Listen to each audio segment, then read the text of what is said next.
దేవుని పరిశుద్ధ నామమునకు మహిమ కలుగునగాక. మన రక్షకుడును విమోచకుడునైన యేసుక్రీస్తు వారి నామములో మరొక పర్యాయము కూడా శుభములను మీకు తెలియపరుస్తూ ఉన్నాము.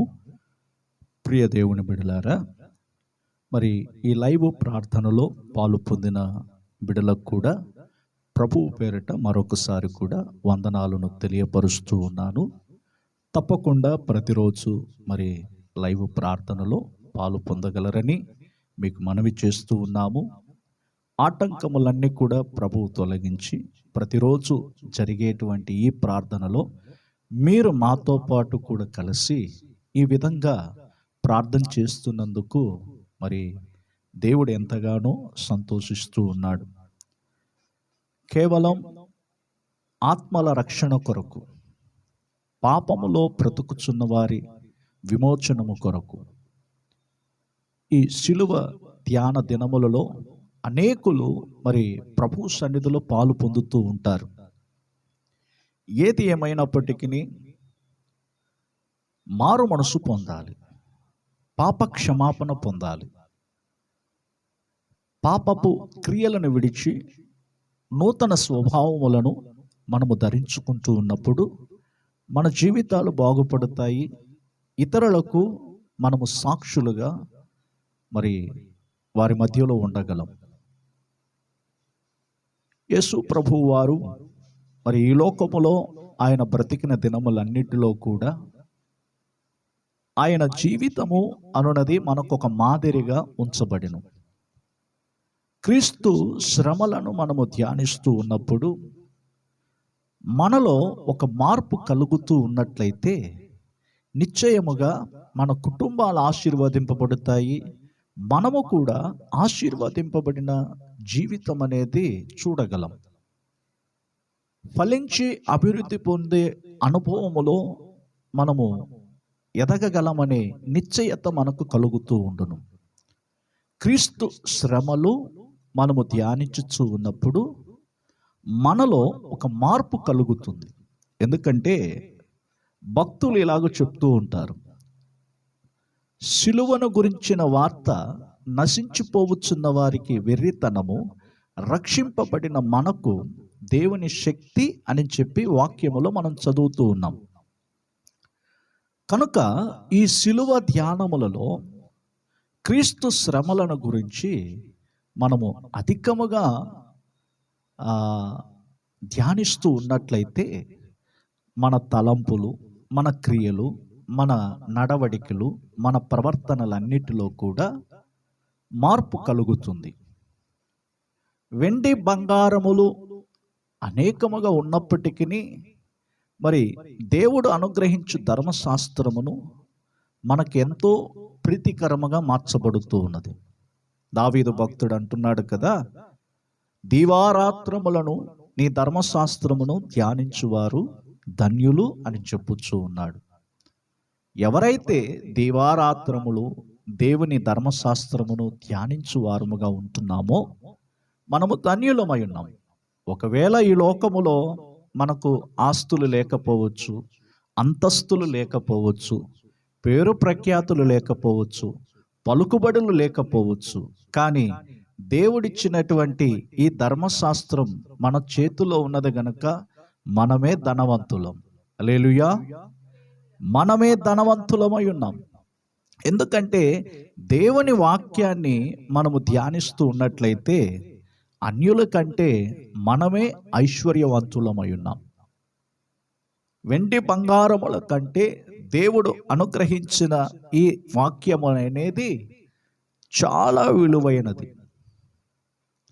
నేను ఒకసారి దిగులుగా ఉన్న సమయములలో ఈ వాక్యాన్ని నేను చదివాను. 119వ కీర్తన 72వ వచనం అనుకుంటాను. వెండి బంగారముల కంటే నీవిచ్చిన ధర్మశాస్త్రము నాకు మేలు కలుగును అని చెప్పి ఆ మాటలో మరి గమనించగలం. వెండి బంగారములు లోకములో ఎంతోమంది సంపాదించుకోవడానికి ప్రయాసపడుతూ ఉన్నారు. నేను చదువు మీకు వినిపిస్తాను. 119వ కీర్తన 72వ వచనం. 119వ కీర్తన 72వ వచనం. వేల కొలది వెండి బంగారు నాణెముల కంటే నీవిచ్చిన ధర్మశాస్త్రము నాకు మేలు అని చెప్పుచూ ఉన్నాడు. కనుక నేను దిగులుగా ఉన్న సమయములలో, బాధగా ఉన్న సమయములలో దేవుడు ఈ వాక్యము ద్వారా నాతో మాట్లాడాడు. వేల కొలది వెండి బంగారు నాణెముల కంటే నీవిచ్చిన ధర్మశాస్త్రము నాకు మేలు. వెండి బంగారముల కొరకు మనుషులు ఈ రోజుల్లో ఎంత ప్రయాసపడుతూ ఉన్నారో మనం గమనించగలం. రాత్రనక పగలనక, సమయమందు అసమయమందు మనుషులు ప్రయాసపడుతున్నటువంటి ప్రయాసములన్నీ కూడా కేవలం ఈ భూమి మీద ఏదో ఒక మంచి స్థాయిలో ఉండాలని ఆలోచిస్తూ ఉంటారు. కానీ దేవుని బిడలకు వెండి బంగారముల కంటే దేవుడిచ్చినటువంటి ఈ ధర్మశాస్త్రం అనేది ఒక మనుషునికి మేలు కలుగు చేయొచ్చు ఉన్నది. ఒక మనుషుని జీవితంలో మేలుకరమైన కార్యములు ఏవైనా కలుగు చేస్తుంది అని మనము సమాజంలో గమనించినట్లయితే బైబిల్ గ్రంథమే మనకు ఒక మేలు కలుగు చేసే గ్రంథం అయి ఉన్నది. మన జీవితాన్ని సరిదిద్దేదే దేవుని వాక్యము. మన ప్రవర్తన సరిదిద్దేది దేవుని వాక్యము. మన నడవడికలు, మన ప్రవర్తనలలో మార్పు కలుగు చేసేది దేవుని వాక్యము. ఇది నేను 100% నేను నమ్ముతూ ఉన్నాను. మరి మీరు నమ్ముతూ ఉన్నారా? దేవుని వాక్యం అనేది ఒక మనుషుని జీవితాన్ని బాగు చేస్తుంది, ఒక మనుషుని పాడు చేయదు. ఒక మనుషుని జీవితం బాగు చేస్తుందంటే దేవుని వాక్యం అనేది ఒక మనుషుని జీవితాన్ని నిలబెడుతూ ఉన్నది. ఎంతోమంది జీవితాలలో తమ పరుగులు ముగించుకోవాలని కాలముక ముందే తమ పరుగులను ముగించుకునే ప్రజలు జీవితాలను మార్చింది దేవుని వాక్యము. ఆత్మహత్యలు చేసుకునేటువంటి వారు చివరికి జీవితం మీద విరక్తి చెందినటువంటి వారు కూడా చెప్పే మాటలు ఏమిటంటే, దేవుని వాక్యము చదవగా నాతో మాట్లాడిన దేవుడు సజీవుడు, ఆయన నన్ను బలపరిచాడు, ఈ వాక్యము ద్వారాగానే నేను రక్షణలోనికి వచ్చానని చెప్పి ధైర్యముగా చెప్పగలుగుతున్నారంటే ఈ వాక్యమునకు ఉన్నటువంటి ఆ శక్తి ఎలాంటిదో దేవుని బిడలుగా అనుభవిస్తున్న వారి జీవితాలు చెప్పగలుగుతూ ఉన్నారు. నా ప్రియ దేవుని జనాంగమా, ఈ నా మాటలు వింటున్న మీ బ్రతుకులలో కూడా దేవుని వాక్యం అనేది మీరు చదవగా మీ బ్రతుకులు మార్చబడతాయి. లోకములో ఎన్నో విధములైనటువంటి మనుషులను మనము గమనించగలం. ఎన్నో విధములైన ప్రవర్తన కలిగిన వారు. ఒకరు సంతోషంగా ఉంటారు, ఒకరు దుఃఖంగా ఉంటారు, ఒకరు అంగలారుస్తూ ఉంటారు, మరొకరు ఆనందముతో అల్లరితో కూడిన ఆటపాటలను కొనసాగించేవారుగా ఉంటున్నారు. ఇలా రకరకాలుగా ఉన్నటువంటి ప్రజల మధ్యలో మనం బ్రతుకుతున్నాము గనుక మరి దేవుని వాక్యము ఏం చెప్తుందో దాన్ని మనము గమనించాలి. దేవుని వాక్యము మనలను దర్శించినప్పుడు మన బ్రతుకులు మార్చబడుతూ ఉన్నాయి.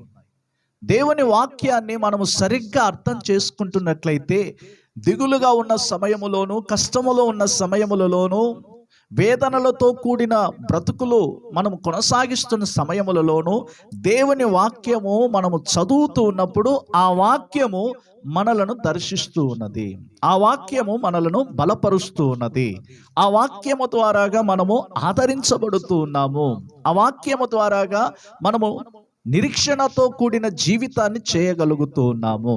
కనుక నా ప్రియ దేవుని ప్రజలారా, ఈ సమయములో నేను ఎందుకు ఈ మాటలు మీకు తెలియజేస్తున్నానంటే, దేవుని వాక్యమును మనము చదువుతూ ఉన్నప్పుడు, వింటూ ఉన్నప్పుడు, ధ్యానిస్తూ ఉన్నప్పుడు మన బ్రతుకులు పూర్తిగా మారిపోతాయి.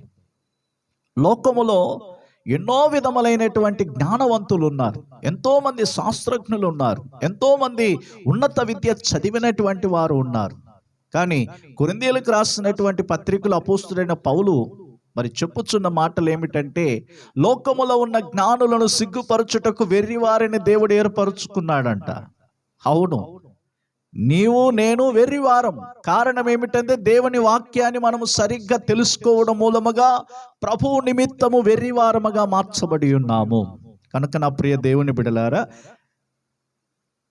దేవుని వాక్యమును మనము శ్రద్ధగా ఆలకించి గమనించినట్లయితే మన జీవితాలు బాగుపడతాయి. మన ధ్యానార్థం ఏమిటంటే ఇశ్రాయేలీయుల ప్రయాణం. ఒకవేళ మీకు తరచుగా ప్రతిరోజు ఇశ్రాయేలీయుల ప్రయాణం గురించి మీకు చెప్తూ ఉన్నాను, ఒకవేళ మీకు అది బోరుగా ఒకవేళ ఉండవచ్చేమో, కానీ ఆత్మీయ సత్యములు అనేవి మనము ధ్యానించగా అది మనకు ఆశీర్వాదకరంగా మారుతూ ఉన్నది.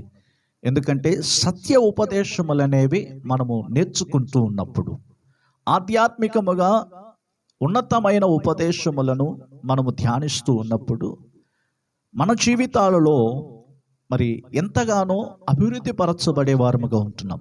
సత్యాన్ని మనం వింటున్నప్పుడు సత్యం మనలను స్వతంత్రులుగా మారుస్తూ ఉన్నది. ఇది వాస్తవం. మరి పరిశుద్ధులు ఒక్కసారి వారికి అప్పగించబడిన బోధ నిమిత్తము మనము పోరాడుచు సత్యము నిమిత్తముగా మన కొరకు ఒక ధ్వజం అనేది ఎత్తబడుచు ఉన్నప్పుడు సత్యము నిమిత్తముగా నిలబడే వారముగా ఉండాలి. సత్యము అనున్నది ప్రభు అయిన యేసుక్రీస్తు వారే, వేరే ఇంకేమి కనబడదు. మన ప్రభువును గురించి చెప్పబడిన మాటలు ఏమిటంటే యోహాను సువార్త 17వ అధ్యాయము 17వ వచనములో మనం గమనించగలము. సత్యము నిమిత్తము మరి ప్రతిష్ఠ చేయబడెను. సత్యము నిమిత్తము తను తాను ఆయన ప్రతిష్ఠ చేయబడిన వారుగా ఉంటున్నారు. మన ప్రభువే సత్యము. అసత్యం అనేది లోకములో ఎన్నో రకాలుగా ఉన్నాయి. అసత్యం అనేది ఎవరు? సాతానుడు. సత్యము మన ప్రభు అయిన యేసుక్రీస్తే.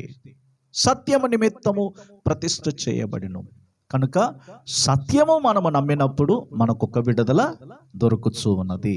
ఎందుకంటే సాతానుని గురించి చెప్పబడిన మాటలు ఏమిటంటే వాడు ఆది నుండి అబద్ధికుడు, అబద్ధమునకు జనకుడనై ఉన్నాడు. కనుక అసత్యాన్ని మరి ప్రోపగండా చేస్తున్నటువంటి ఈ రోజుల్లో సత్యాన్ని మనము తీసుకుని వెళ్ళేవారుగా ఉండాలి. ప్రజలు సత్యాన్ని గ్రహించేవారుగా ఉండాలి. నిజమేంటో తెలుసుకునేవారుగా ఉండాలి. మరి నిజమైనటువంటి మార్గములలో మనం నడిపించబడుతూ ఉన్నప్పుడు తప్పకుండా మన కుటుంబాలు ఆశీర్వదింపబడతాయి, మనం ఆశీర్వదింపబడతాము. మన పిల్లలు కూడా ప్రభువులో వృద్ధి చెందేవారుగా ఉంటున్నారు. కనుక నా ప్రియ దేవుని ప్రజలారా, ఈ సమయములో మరి సంఖ్యాకాండము 11వ అధ్యాయము మొదటి 3 వచనములను మనం గమనించేటప్పుడు, దానికి ముందుగా సంఖ్యాకాండము 33వ అధ్యాయము 16వ వచనాన్ని నేను చదువుతాను. సంఖ్యాకాండము 33వ అధ్యాయము 16వ వచనములో, సీనాయి అరణ్యము నుండి బయలుదేరి కిబ్రోతు హత్తావాలో దిగిరి. సీనాయి నుండి బయలుదేరి వారు కిబ్రోతు హత్తావాలో దిగిరి అని చెప్పి వాక్యములో మనం చదవగా విన్నాము. అదే సమయములో మరి సంఖ్యాకాండము 11వ అధ్యాయము మొదటి 3 వచనములను మనం గమనించినట్లయితే, సంఖ్యాకాండము 11వ అధ్యాయము మొదటి 3 వచనములు, జనులు ఆయాసమును గుర్చి సనుగుచుండగా అది యెహోవాకు వినబడెను. యెహోవా దానిని వినినప్పుడు ఆయన కోపము రగులుకొనెను. యెహోవా అగ్ని వారిలో రగులుకొని ఆ పాలెములోనొక కొనను దహింపసాగెను. జనులు మోషేకు మొరపెట్టగా మోషే యెహోవాను వేడుకొనినప్పుడు ఆ అగ్ని చల్లారెను. యెహోవా అగ్ని వారిలో రగులుకొనినందున ఆ చోటికి తబేరా అను పేరు పెట్టబడెను అని చెప్పబడుతూ ఉన్నది. నా ప్రియ దేవుని ప్రజలారా, ఇశ్రాయేలీయులు సీనాయి అరణ్యము నుండి బయలుదేరి మరి కిబ్రోతు హత్తావా అనే ప్రాంతములో వారు దిగారు గనుక ఈ ప్రాంతమునకు మరొక పేరేమిటంటే, దీని యొక్క అర్థములను గురించి మనము గమనించినట్లయితే, వారు ఆ ప్రాంతమునకు వచ్చిన తరువాత మరి వారి జీవితాలలో ఏం జరిగిందనేది ఇక్కడ మనము గమనించాలి. ఇక్కడ జనులు ప్రాముఖ్యముగా సనిగినటువంటి వారుగాను, మరి దేవునికి కోపమును రప్పించినటువంటి వారుగా సనగడము, అదే సమయములో దేవునికి కోపము రప్పించడం. ఎందుకు దేవుడు కోపపడ్డాడు? ప్రజలు ఎందుకు సణిగేవారుగా మారారు? అంతవరకు వారికి ఇవ్వబడినటువంటి మన్నాను గురించి మనం గమనించినట్లయితే, ఆ మన్నాను వారు భుజించు దినములన్నిటిలో కూడా మరి ఎంతగానో వారు విసుగు చెంది ఉండవచ్చు. ఎందుకంటే ఉదయం లేచి మన్నాను ఏరుకోవాలి, పాలెములో అక్కడికి వారు వెళ్ళి ఆ మన్నాను ఏరుకొని వారు ఆ రోజుకు కావలసినటువంటి ఆహారాన్ని వారు సిద్ధపరుచుకుంటూ ఉండాలనేదే మరి దేవుని ఉద్దేశమై ఉన్నది. ఆ రోజుకు వారికి దొరికినటువంటి ఆ మన్నాను బట్టి వారు పోషింపబడుతూ మరి ఆ ప్రయాణం అనేది కొనసాగిస్తూ ఉండాలి. కానీ ఈ మన్నా తిని తిని తిని వారి జీవితంలో ఒకవేళ వారికి విరక్తి కలిగి ఉండవచ్చేమో కనుక అందును బట్టి వారు ఏం చేశారు? సనగడం మొదలు పెట్టారు. మన్నా అనగా ఇదేమి అని అంటూ ఉన్నారు. మన్నా వారు చూడగానే ఇదేమి? నా ప్రియ దేవుని బిడ్డలారా, నేటి క్రైస్తవ ప్రజలలో కూడా కొన్ని కార్యములను మనం గమనించగలం. ప్రకటనలను మనం పొందుకోవాలి, దేవుని సన్నిధిలో పాలు పొందాలి, దేవుని వాక్యాన్ని మనము ధ్యానించాలి, దేవుని వాక్యములో నుండి మనము ప్రకటనలను పొందుకొని ఆ రోజుకు కావలసినటువంటి కృపను పొందుకొని ఆ రోజులో మనము నడవాలి. అయితే ప్రజలకు ఎలాగ మారిపోయిందంటే ఇన్స్టెంట్గా. ఎలా మారిపోయారు? ఇన్స్టెంట్గా. వెంటనే జీవితంలో గొప్ప కార్యాలు జరిగిపోవాలి, వెంటనే అద్భుతాలు జరిగిపోవాలి, వెంటనే అనుకున్న కార్యాలన్నీ కూడా జరిగిపోవాలని నేటి క్రైస్తవ సమాజములో ఇలాంటి కార్యములు కనబడుతూ ఉన్నాయి. నా ప్రియ దేవుని ప్రజలారా, ఇందు మూలముగా దేవుని బిడలలో వారి యొక్క హృదయాలలో కూడా దేవుని మీద సనగడం, దేవునికి కోపము రప్పించడం, ఇలాంటివన్నీ కూడా జరుగుతూ ఉన్నాయి. సనగడం అనేది దేవునికి ఇష్టమైనది కానే కాదు. ఎందుకంటే అక్కడ చెప్పబడినటువంటి మాటలలో మరి జనులు మోషేకు మొరపెట్టగా మోషే యెహోవాను వేడుకొనినప్పుడు ఆ అగ్ని చల్లారెను అని చెప్పుచూ ఉన్నాడు. 2వ వచనములో. 1వ వచనములో మనము గమనించినట్లయితే జనులు ఆయాసమును గురించి సనుగుచుండగా అది యెహోవాకు వినబడెను. నా ప్రియ దేవుని బిడ్డలారా, ఒకటి మీరు గమనించాలి. మనము అసూయపడేటువంటి కార్యములు మనలో ఉన్నంత వరకు మరి దేవునికి కోపం వస్తూనే ఉంటుంది. అది దేవునికి ఇష్టమైన కార్యము కానే కాదు. అసూయపరులు, లోకములో ఎంతో మంది అసూయపరులను మనం చూస్తూ ఉంటాం. ఒక కుటుంబం బాగుందంటే మరొక కుటుంబం ఏమవుతుంది? వారి మీద అసూయపడేవారుగాను, వారి మీద సనిగేటువంటి వారుగాను. మరి ఇలాంటి కార్యాలు దేవుని బిడలకు ఉండవచ్చా? దేవుని బిడలమైనటువంటి మన హృదయాలలో అసూయపరులంగా మనం ఉండవచ్చా? రక్షింపబడ్డాము, మారు మనసు పొందాము, నీటి బాప్తిస్మమునకు నడిపించబడుతున్నాము, పరిశుద్ధాత్మ యొక్క అన్యోన్య సహవాసములో పరిశుద్ధాత్మ చేత మనం నింపబడుతూ ఉన్నాము.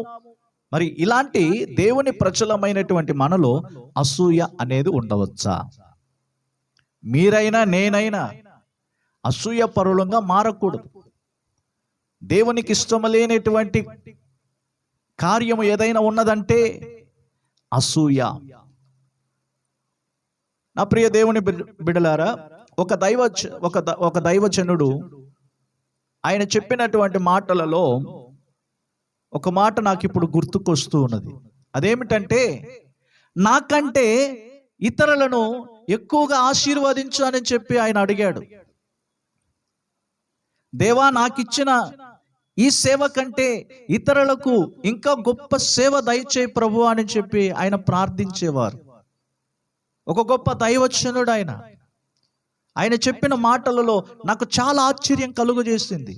అదేంటంటే, నాకంటే వారిని ఇంకా ఉన్నత స్థితిలో ఉంచు ప్రభువా, నాకంటే పరలోకములో వారికి ఎక్కువ స్థానం ఇవ్వు ప్రభువా అని చెప్పి ఇలా ప్రార్థన చేయడం మొదలు పెట్టాడు ఆయన.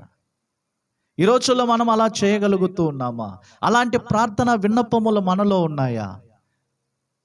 ఎప్పుడు చూడు మనము వారికంటే నేను బాగుండాలి, వీరికంటే నేను బాగుండాలి, వారికంటే నేను ఉన్నత స్థానములో ఉండాలని చెప్పి ఇలా మనం అనుకుంటున్న మూలముగా దేవుడు మరి మన సనుగులన్నిటిని కూడా ఆయన గమనిస్తూ ఉన్నాడు. నా ప్రియ దేవుని ప్రజలారా, ఈ నా మాటలు వింటున్న మీ జీవితాలలో ఈ రాత్రి వేళ ఒకవేళ సనిగే అనుభవం లేకుంటే సనిగే ఆ ప్రవర్తన మీలో ఉన్నట్లయితే వెంటనే వాటిని విడిచిపెట్టండి. నేనైనా మీరైనా ప్రతి ఒక్కరము కూడా సనిగే విషయములో మనం విడిచిపెట్టాలి. సనగడం మనం మానితే దేవుడు మనలను ముందుకు నడిపిస్తాడు. ఎప్పుడు చూడు నాకు అది లేదు, నాకు ఇది లేదు, నేను అలా ఉన్నాను, నేను ఇలా ఉన్నాను, నాకంటే వారు ముందు పరిగెడుతూ ఉన్నారు, వీళ్ళు పరిగెడుతున్నారు, వాళ్ళు ఇంకా చాలా వేగంగా పరిగెడుతున్నారు. పరిగెత్తే వాళ్ళని పరిగెత్తనివ్వండి. పందెపు రంగములో ఓపికతో మనం పరిగెత్తే వారముగా ఉండాలి. అదే పౌలు భక్తుడు తెలియజేస్తున్నటువంటి మాటలు. అప్రియ దేవుని ప్రజలారా, ఇక్కడ ఇశ్రాయేలీయులు కిబ్రోతు హత్తావాలో దిగినప్పుడు వారు చేసినటువంటి పని ఏమిటంటే, జనులు ఆయాసమును గుర్చి సనుగుచుండగా అది యెహోవాకు వినబడెను. నా ప్రియ దేవుని బిడ్డలారా, మనము ఒకవేళ అందరి మధ్యలో ఎవరిని గురించి ఒకవేళ మనము సనగకుండా ఒకవేళ మనము హృదయములో సనుగుతూ ఉన్నట్లయితే నిశ్చయముగా దేవుడు దానిని వింటూ ఉన్నాడు. మనము ఇతరుల గురించి సనిగే వారముగా మారకూడదు. వారిని ఆశీర్వదించండి. ప్రభువా, నాకంటే వారు ఎక్కువగా ఆశీర్వాదకరంగా ఉండాలి, నా స్థానము కంటే వారి స్థానం ఎక్కువగా ఇవ్వండి అని చెప్పి మీరు ఆశీర్వదించడం మొదలు పెట్టండి. దేవుడు మనలను ఆశీర్వదించడం మొదలు పెడతాడు.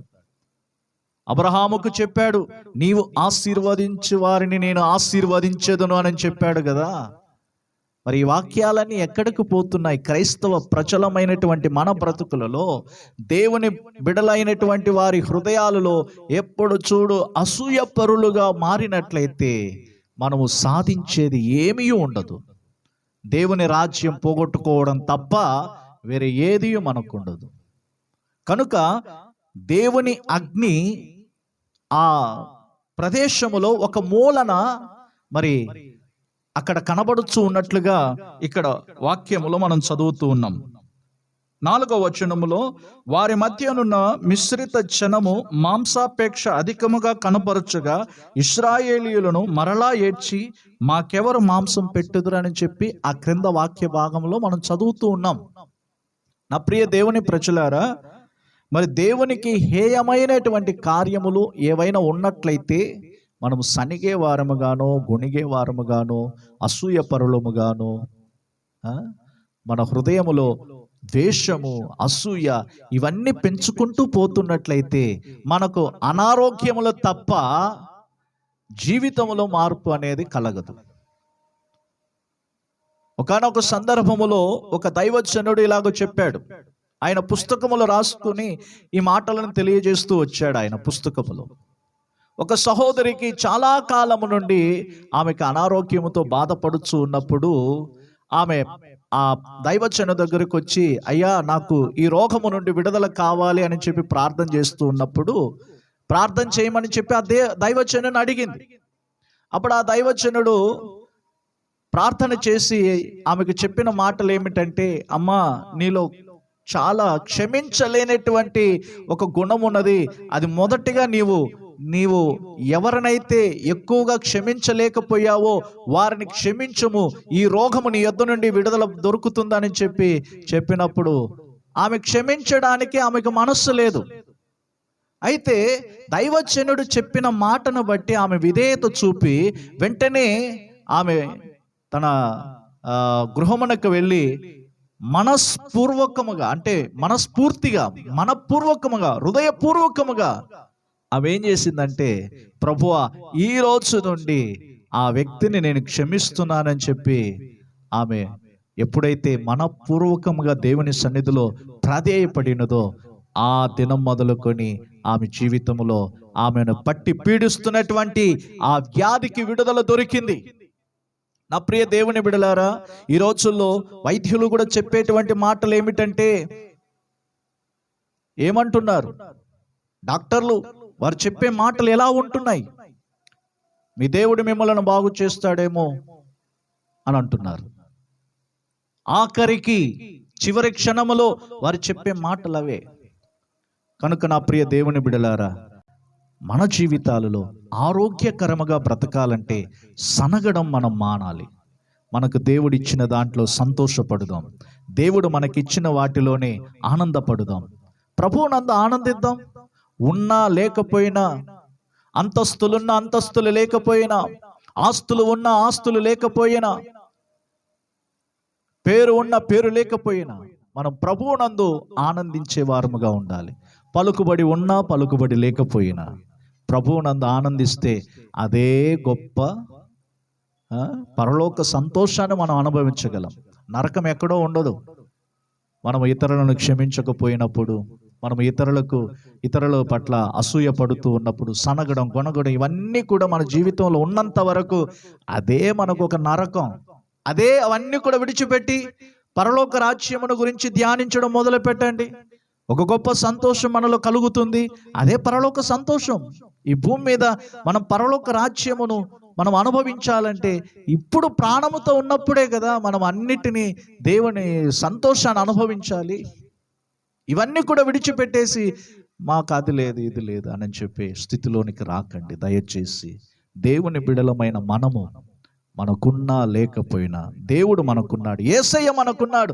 నీకు నాకు యేసయ్య తప్ప ఇంకెవరున్నారండి బాబు? ఈ రోజుల్లో యేసయ్య తప్ప మనకి ఈ లోకములో సంతోషం అనేది ఎక్కడ దొరకదు. యేసు ఒక్కరు ఉంటే చాలు కదా. నీ ఉంటే నాకు చాలు యేసయ్య అని పాట పాడుతాం. కానీ మరుక్షణమే నీవు లేకపోతే నాకేంటి ప్రభు అన్నట్టుగా బ్రతుకుతా ఉన్నాం. ఈ నా మాటలు వింటున్న మీ బ్రతుకులలో మీలో ఎంతమంది దేవుని సన్నిధిలో ఆనందించాలని ఆశపడుతూ ఉన్నారు? మరి మీరు నాతో పాటు కూడా కలిసి మరి ప్రభు సన్నిధిలో ఆనందిద్దాం. మరి దేవుని చిత్తమైతే రేపటి దినమందు మరలా ఈ ఇశ్రాయేలీయుల ప్రయాణాన్ని కొనసాగించడానికి దేవుడు మనందరికీ సహాయము చేయనుగాక. ప్రేమ కలిగిన మా పరలోకపు తండ్రి, ఆశీర్వదించబడిన ఈ మంచి సమయములు దేవా, మమ్మలను ప్రేమించి మీ సన్నిధిలో పాలు పొందించడానికి మీరు మాకు కృప చూపినందుకు స్తోత్రాలు. మరి ముఖ్యముగా పాటల ద్వారా మీ నామాన్ని మహిమపరచి ఉన్నాము. అదే సమయంలో ప్రభువా, మా జీవితాలలో తండ్రి ఇశ్రాయేలీయుల ప్రయాణమును గురించి మేము ధ్యానిస్తూ ఉన్నాము. మా పట్ల ప్రభువా మీరు గొప్ప కార్యములు చేసే దేవుడు గనుక మమ్మలను ప్రభువా ఆశీర్వదించండి. మరి ముఖ్యముగా విన్న వాక్య ప్రకారముగా బిడ్డలందరూ కూడా ఆధ్యాత్మికముగా ఎదగడానికి కృప చూపండి. విశేషముగా ప్రభువా మీ సన్నిధిలో పాలు పొందుతున్నటువంటి లైవ్లో పాలు పొందిన బిడ్డలు ప్రభువా, వారిని కూడా మీరు దీవించండి. విన్న వాక్య ప్రకారముగా వారి జీవితాలు కూడా కట్టబడడానికి కృప చూపండి తండ్రి. మేమందరము ఏ విధము చేతనైనను మీ మహిమ గల రాకడకు సిద్ధపడడానికి కృప చూపమని యేసు నామములో ప్రార్థిస్తున్నాము తండ్రి, ఆమేన్.